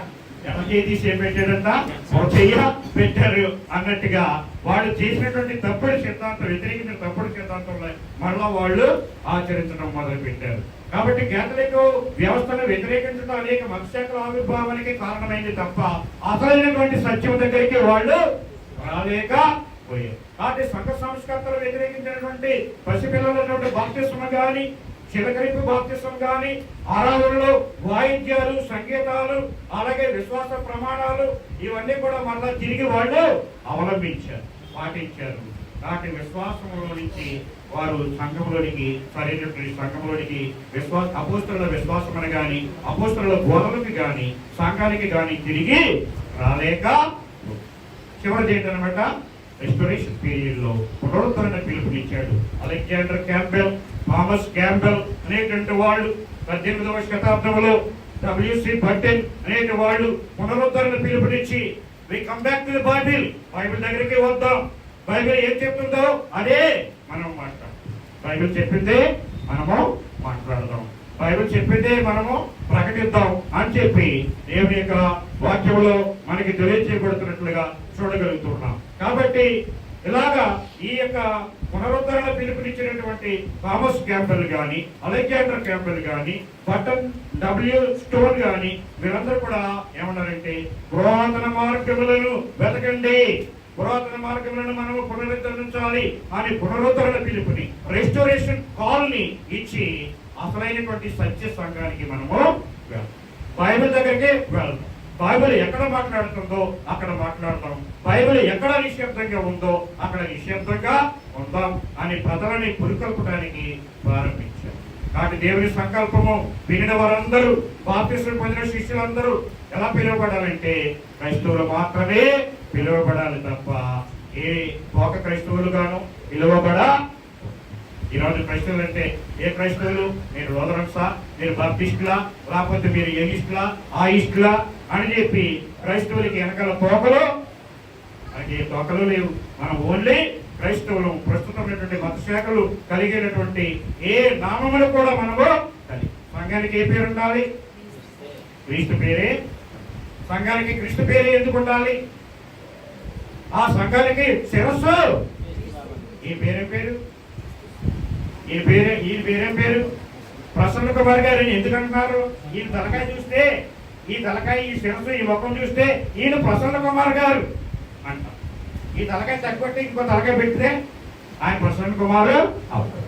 కాబట్టి ఇప్పుడు సంఘం ఏమైపోయిందంటే క్రీస్తు అనేటువంటి శిరస్సుని తెగలరికి ఇంకో శిరస్సుని పెట్టి, ఇంకో శిరస్సునే సంఘం క్రీస్తుదైతే, సంఘం వరకు క్రీస్తు ప్రాణం పెట్టి, సంఘం క్రీస్తు రక్తం పెట్టుకుంటే ఆ సంఘాన్ని ఇప్పుడు మనుషులు మతశాఖల కింద అనేక మంది మతశాఖలు పెంతుకొస్తు దినమున 3000 మందితో అప్పుడు యెరూషలేములో ప్రారంభించబడినటువంటి సంఘములో ఎలాగైతే ఆదిమ క్రైస్తవులు ఉన్నారు, ఇప్పుడు కూడా మనం అదే సంఘములో ఉన్నాం. కాబట్టి ఇప్పుడు మనము క్రైస్తవులు, ఇప్పుడు మనము శిష్యులము. యేసుప్రభు ఇచ్చినటువంటి గొప్ప ఆజ్ఞ ఏమిటి అంటే, యేసుప్రభు ఇచ్చినటువంటి గొప్ప ఆజ్ఞ ఏమిటి? చివరిగా ముగించేస్తున్నాం. మీకు అర్థమైందో అర్థం కాలేదో నాకు తెలియదు, కానీ ఇది సంఘ చరిత్రలో ఉన్నటువంటి 5 కాలం. ఈ 5 కాలంలో సంఘ చరిత్ర గురించి మనకి వివరించబడ్డాయి. కాబట్టి యేసుప్రభు ఇచ్చినటువంటి గొప్ప ఆజ్ఞ మత్తయి సువార్త 28వ అధ్యాయం 18, 19, 20 వచనాల్లో ఏం చెప్పాడు ఆయన? మీరు వెళ్ళి సమస్త జనులను నాకు శిష్యులుగా చేయండి, తండ్రి యొక్కయు కుమారుని యొక్కయు పరిశుద్ధాత్మ యొక్క నామములోనికి వారికి బాప్తిస్మం ఇచ్చుతూ నేను ఏ సంగతులను మీకు ఆజ్ఞాపించుటలో వాటన్నిటిని వారికి నేర్పించండి, బోధించండి. మీరు వెళ్ళి సమస్త జనులను శిష్యులుగా చేయండి. We are the disciple of Christ. మన ఎవరు శిష్యులు? క్రీస్తు యొక్క శిష్యులు. లేకపోతే ఎవరో శిష్యులు కాదు. ఇప్పుడు చాలా మంది ఎవరు శిష్యులుగా ఉంటున్నారు? అయ్యగారు శిష్యులు అంటే మేము ఈ అయ్యగారి శిష్యులమైన మేము అంటారా అట్లేదా? ఏమా మనం ఎవరు శిష్యులము? క్రీస్తు యొక్క శిష్యులము. We are the disciples of Christ. Who are the disciples? Disciples అంటే ఎవరు? శిష్యులు అంటే క్రైస్తవులు. అపొస్తలుల కార్యములు 11వ అధ్యాయము 26వ వచనములో మనం చూసినట్లయితే అక్కడ ఏం చెప్పాడు? అక్కడ అంత్యోకయలో ఉన్నటువంటి శిష్యులు మొట్టమొదటిగా క్రైస్తవులు. అంటే మనం ఓన్లీ క్రిస్టియన్స్, మనం క్రైస్తవులు మాత్రమే తప్ప ఏ మతశాఖ చెందినటువంటి క్రైస్తవులము కాదు, ఏ తోక క్రైస్తవులము కాదు. ప్రొటెస్టెంట్స్ కాదు, క్యాథలిక్స్ కాదు, బ్యాప్టిస్ట్ కాదు, లేకపోతే ఇంకో మిషన్ కాదు, ఆ మిషన్ కాదు. ఏ మిషన్లో కూడా బైబిల్లో ఉన్నాయా? మిషన్లో ఏ మిషన్లో కూడా బైబిల్లో లేవు. ఒకే ఒకటి ప్రభువు స్థాపించింది, తన స్వరక్తి నుంచి సంపాదించింది క్రీస్తు ప్రభు సంఘంలో ఉండటం అనేది చాలా దీవెన, చాలా ఆశీర్వాదం. ఆ సంఘం గురించి మనం తెలుసుకుని ఆ సంఘం ఎలాగా విస్తరించిందో, ఎలా వ్యాపించిందో, ఎలా నడిపించబడిందో, ఎలాంటి అభ్యాసం కలిగి నడుచుకుందో, ఆ సంఘం ఎలాగా భ్రష్టత్వంలోకి వెళ్ళిపోయిందో, ఆ సంఘం భ్రష్టత్వంలోకి వెళ్ళిపోయి అనేకమైనటువంటి దుర్బోధనలు ఎలా ప్రవేశించాయో, ఆ సంఘం దుర్బోధనలు ప్రవేశించినప్పటికీ సంఘ సంస్కర్తలు దాన్ని అనుసరించలేకపోయారు, వ్యతిరేకించలే. కానీ ఇప్పుడు దేవుని దయ వల్ల మరలా తిరిగి మనం ఎక్కడికి వచ్చాం? సత్యంలో ఉన్నాం. అది మనకి ఎంతో దీవెన, ఆశీర్వాదం. అలాంటి సత్యం కొరకు మనం పోరాడాలి, ఆ సత్యాన్ని మనం ప్రకటించాలి, ఆ సత్యం కొరకు ప్రయాస. కాబట్టి మన సహోదరులు మరి ఆదాం గారు కానీ, అలాగే పెద్దవారు, ఆయన పేరు ప్రసాదరావు గారు, ఆయన తాపత్రయము, ఆయన ప్రయాస, ఆయన ఇన్ని సంవత్సరాలుగా 80 పైన సంవత్సరాలు ఆయనకు ఉండొచ్చు. 90 years నుంచి ఆయన ప్రోకలాట దేనికంటే సత్యములను, సంఘము క్రీస్తు యొక్క సంఘము సత్యములకు స్తంభము ఆధారమునై ఉన్నది. ఆ సంఘాన్ని నిలబెట్టాలి, ఆ సంఘాన్ని ప్రకటించాలి, ఆ సంఘాన్ని వ్యాపించాలి అని ఈ ప్రాంతంలో వారు తగినటువంటి ప్రయాసకు తగినటువంటి సంఘాలు ఏర్పడ్డాయి. మీరందరూ కూడా దేవుడి సత్యములు బలపడాలని ఈ మాటల ద్వారా, ఈ వాక్యాల ద్వారా మిమ్మల్ని హెచ్చరిస్తూ, నన్ను నేను హెచ్చరించుకుంటూ, ఇంతవరకు మరి ఓపికతో, శ్రద్ధగా, ఆసక్తిగా వాక్యమైన మీకు అందరికీ కూడా నా హృదయపూర్వకమైనటువంటి వందనాలు తెలియపరుస్తూ, ఈరోజు ఈ అవకాశాన్ని మరి నాకు అందించి నన్ను ప్రేమతో ఆహ్వానించి నాకు ఈ సమయాన్ని ఇచ్చినటువంటి సహోదరులు ఆదమ్ గారికి, వారి కుటుంబానికి, సంఘానికి నా హృదయపూర్వకమైనటువంటి వందనాలు తెలియపరుస్తున్నాను. అందరికీ వందనాలు.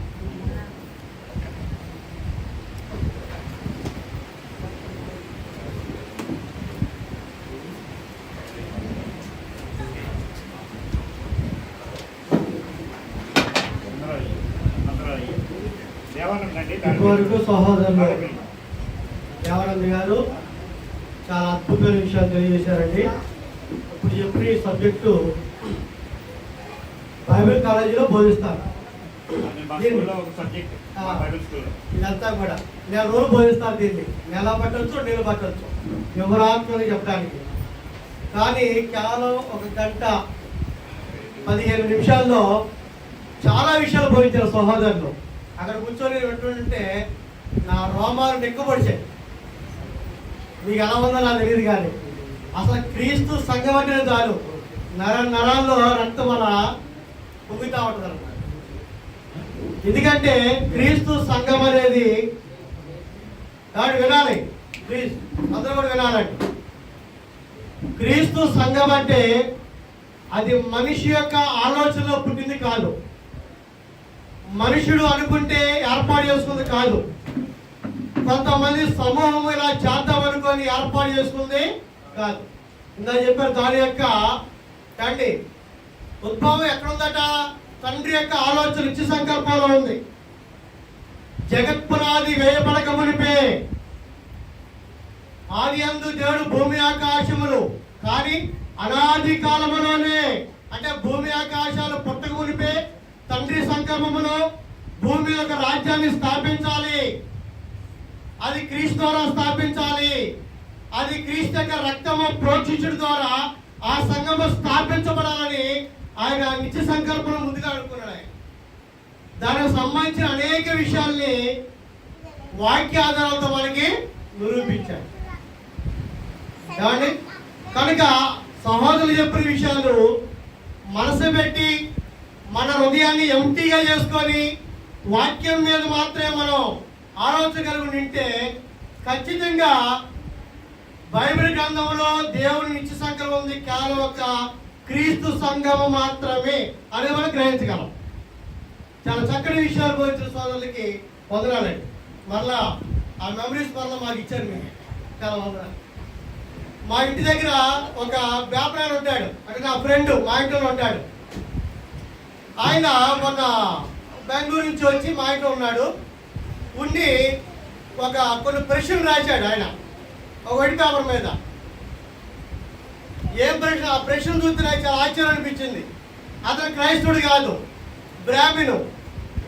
అతడు కొన్ని ప్రశ్నలు రాసి దాంట్లో అతనికి యాక్సిడెంట్లో మాట పోయింది. మాట్లాడు మోగోడైతే కాదు, మధ్యలో మాట పోయింది ఆయనకి. ఒక వైట్ పేపర్ చాలా ప్రశ్నలు రాశాడు. ఇటు జవాబు చెప్పు అన్నాడు. ఏంటని చూస్తే మాకు ఒక వెంకటేశ్వర స్వామి ఉన్నాడు అనుకోండి, ప్రపంచంలో ఎక్కడ ఉన్నా సరే వెంకటేశ్వర స్వామి గుడి అనే ఉంటుంది. దాని మీద అక్కడ ఒక అత్యారాధన విధానము, అంటే అక్కడ పూజా విధానము ఎలా ఉందో ప్రపంచంలో ప్రతి గుడిలో కూడా అదే విధంగా పూజ ఆధార విషయాలన్నీ కూడా ఒకేలాగా ఉంటాయి. కానీ మీ క్రిస్టియానిటీలో ఇన్ని రకాలుగా అమ్మ తిండి పడిపోతుంది కాబట్టి, కానీ మీ క్రిస్టియానిటీలో చాలా రకరకాలుగా చేస్తారు కదా, ఏంటి అని అడిగాడు. మీరైతే ఏం చెప్తారు? ఒక నిమిషం, ఇతను క్రైస్తవుడు కాదు, అన్యుడు, ఇతనికి ఎలా చెప్తే అర్థమైంది? ఇదో ప్రశ్న. ఆయన ఇచ్చిన ప్రశ్న మీకు చెప్తున్నా, ముగిస్తారు 2 నిమిషాలే, అన్నయ్యకి ఇవ్వాలి. రెండవ ప్రశ్న, ఇక్కడ ప్రపంచంలో ఏదో ఒక హిందూ గుడి ఉంటే ఒకటే ఉంటుంది, ముక్కోటి దేవత అంటారు కదా. మీ క్రిస్టియానిటీలో మరి బేతేలని, ఇలా యెరూషలేం అని, ఇలా కలవరని, ఇలా అంటే చాలా అతను తెలిసిన కొన్ని పేర్లన్నీ కూడా రాసే దాని మీద. మరి ఇన్ని రకాలుగా ఉన్నాయి కదా, ఇవన్నీ కూడా ఇలా పెట్టుకోమని బైబిల్లో చెప్పబడిందా అని అడిగాను నేను. చెప్పబడిందా నిజంగా? మీకు తెలియాలి అవన్నీ, నాకు తెలుసు. చెప్పాడే చెప్పలేదు అవన్నీ. కాబట్టి ఇంకో మాట్లాడాడండి ఆయన, ఇంకో ప్రశ్న రాశాడు. అంటే 30 ప్రశ్నకు ప్రాముఖ్యంగా చెప్తాను మీకు నేను. ఇంకో మాట్లాడంటే హల్లెలూయా హల్లెలూయా హల్లెలూయా అనే పదాన్ని ఉపయోగిస్తారు కదా, ఎందుకు హల్లెలూయా అనే పదానికి అర్థం ఏంటని అడిగాను నేను. చెప్తారు మీరు ఎవరు నా పదానికి అర్థం? మా విశ్వాసం చెప్తారు. ఏంటది? దేవుణ్ణి స్తుతించడి. హల్లెలూయా అనే పదము తెలుగు పదమా, గ్రీకా, ఎబ్రీనా? ఏ పదం అది? గ్రీక్. అది హల్లెలూయా అనే పదము గ్రీక్. దాని తెలుగులో తర్జుమా ఎలా చేయబడింది? అది ప్రభువుని స్తుతించుడి అంతే. ఆ హల్లెలూయా అనే పదానికి అర్థం ఏంటంటే ప్రభువుని స్తుతించుడి. అంటే ఇక్కడ పాస్టర్ గారు లేచారు, హల్లెలూయా అన్నాడు. ఈయన మంచిదే, ఈయన అంటాం, నేను దాని తప్పు అంటాం. విశ్వాసుల వారు కూర్చున్నారు, వీడు ఏమంటున్నారు? హల్లెలూయా అని అంటున్నారు. అన్నప్పుడు నేనేమన్నా ప్రభుని స్తుతించండి అని చెప్పా. కింద ఉన్న వారు కూడా ఏమన్నారు? ప్రభుని స్తుతించండి అని చెప్తారు. ఎందుకు? మీరు స్తుతించారా, వాళ్ళు స్తుతించారా? ఎవరు స్తుతించారు? అసలు ఈ పదాన్ని ఆదిమ సంఘంలో ఎవరైనా ఉపయోగించారా? అపోస్తులు ఉపయోగించారా? క్రొత్త నిబంధనలో 100 సంవత్సరాల యొక్క సంఘ చరిత్ర ఉంది. ఆ సంఘ చరిత్రలో ఎవరైనా ఉపయోగించారా? నేడు ఇక్కడ నిలబడిన వారు తరచుగా ఆ పదాన్ని ఎందుకు, ఏ కారణం చేత ఉపయోగిస్తున్నారు? ఏమని చెబితే నీ తెలుసా, నీ వయసు ఎంత అంటున్నారు. మా తాతలు చెప్పాడు, మా ముత్తాతలు చెప్పాడు, మా పెద్దగారు చెప్పాడు, నేను చెప్తున్నా నీకేంటి అంటున్నారు. కానీ దేవుని గ్రంథంలో అమ్మా మీకు మాట చూపిస్తా. దేవుని యొక్క గ్రంథంలో యేసు ప్రభువు మాట చెప్పారు. యేసు ప్రభువు మాట చెప్పారు. అందరి గ్రంథము యోహాను సువార్త 12వ అధ్యాయము 48వ వచనంలో యేసు ప్రభువు మాట అన్నారండి. ఏమన్నారంటే, నన్ను నిరాకరించి నా మాటలు అంగీకరింపని వారికి తీర్పు తీర్చుడు ఒకడు కలడు. నేను చెప్పిన మాట అంచుకున్న ముందు వారికి తీర్పు తీర్చు. అంటే యేసుక్రీస్తు వారు ఏదైతే ఆనాడు తాను బ్రతుకున్నప్పుడు ఆనాడు చెప్పిన మాటలున్నాయో, ఆయన వెళ్ళిన తర్వాత పరిశుద్ధాత్ముడి ద్వారా ఏవైతే బోధింపజేశాడో ఆ మాటలన్నీ కూడా ఈ గ్రంథంలో రాయబడ్డాయి. ఈ మాటలో కాకుండా యేసుప్రభువు వారు చెప్పిన బోధన కాకుండా, అపోస్తులు చేసిన బోధన కాకుండా ఏది మనం చేసినా అది ఆజ్ఞాతిక్రమమే. నన్ను నిరాకరించిన మాటలు అంగీకరింపని వారికి తీర్పు తీర్చువాడొకడు కలడు. 49వ వచనము. ఏలనగా నా అంతట నేను మాట్లాడలేదు, నేను ఏమనవలను ఏమి మాట్లాడవలను దాని గురించి నన్ను పంపిన తండ్రియే నాకు ఆజ్ఞ ఇచ్చున్నాడు. అంటే యేసుక్రీస్తు వారు మాట్లాడని ఏ మాట అయినా సరే ఎవరిచ్చిన మాట అంటే తండ్రి ఇచ్చిన మాట. అదే మత్తయి సువార్త 7వ అధ్యాయము 21వ వచనం మనం చూసినట్లయితే, ప్రభువుని పిలిచి ప్రతివాడు పరలోక రాజ్యంలో ప్రవేశింపడు గాని పరలోకమందున్న నా తండ్రి చిత్త ప్రకారం చేయవాడే ప్రవేశించరు. ఎందుకేంటి తండ్రి చిత్తము? తండ్రి చిత్తం ఏంటో తెలియకుండా పరలోకానికి వెళ్ళను, తండ్రి చిత్తం ఏంటో తెలియకుండా నన్ను గమనించేటువంటి 100 మందికో 100 మందిలో నేను పరలోకానికి తీసుకెళ్ళను. ఏంటి తండ్రి చిత్తము? ఆలోచించడం సోదరులారా. ఎవరో చెప్పారు, ఏదో చేశారు, అనాది కాంక్షలో మాట్లాడకూడదు అని అటువంటి మోసలో ఉండక, ముసుగులో ఉండక వాక్యాన్ని పరిశీలించండి, గ్రంథాన్ని పరిశీలించండి. ఎందుకంటే సత్యవాక్యం సరైన విధంగా మనం ఏం చేయాలట? విభజించాలి. ఈ వాక్యం కనుక మనం నేర్చుకుందాము, సత్యవాక్యం మనం నేర్చుకొని మనం పరలోకి వెళ్దాము. మన యొక్క వాక్యం ఉంటున్న అనేక మందిని కూడా పరలోకానికి తీసుకెళ్లే ప్రయత్నము చేద్దాం. మీ అందరికీ నా హృదయపూర్వక వందనాలు. ఈ సమయంలో మైనవారిలో స్వార్థ పనిచేస్తున్నటువంటి సోదరులు దైవజనులు మరి ప్రకాష్ గారు మన మధ్య ఉన్నారు. వారు వచ్చి దేవుని వాక్యం పంచవలసిందిగా కోరుతున్న దానికి ముందుగా మన మధ్య రామకృష్ణ గారు ఉన్నారు. మరి సత్యబల స్వార్థ పనిచేస్తూ వారు వచ్చి ప్రార్థన నడిపిస్తారు.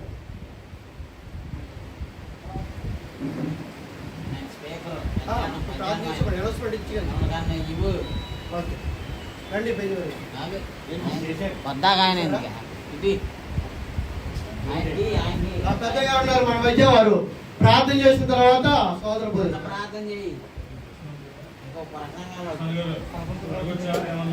అయిపోయిన తర్వాత అడగచ్చు. అక్కడి నుంచి ప్రార్థన చేస్తారు.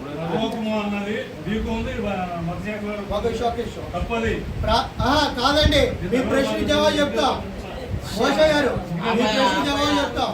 ఇప్పుడే మాట్లాడదాం, పర్వాలేదు, మాట లేదు బైబిల్లో.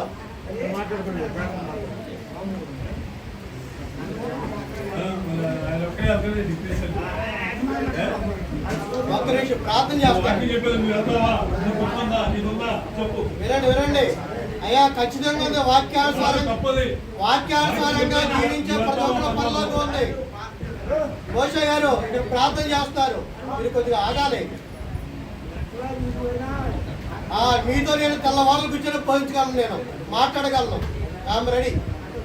అది అంత ఉంది జ్ఞానం, దేవుని జ్ఞానం, ఇబ్బంది లేదు. అదే అదే అదే సాగు రెడ్డికి రా, అది ప్రార్థన చేయండి.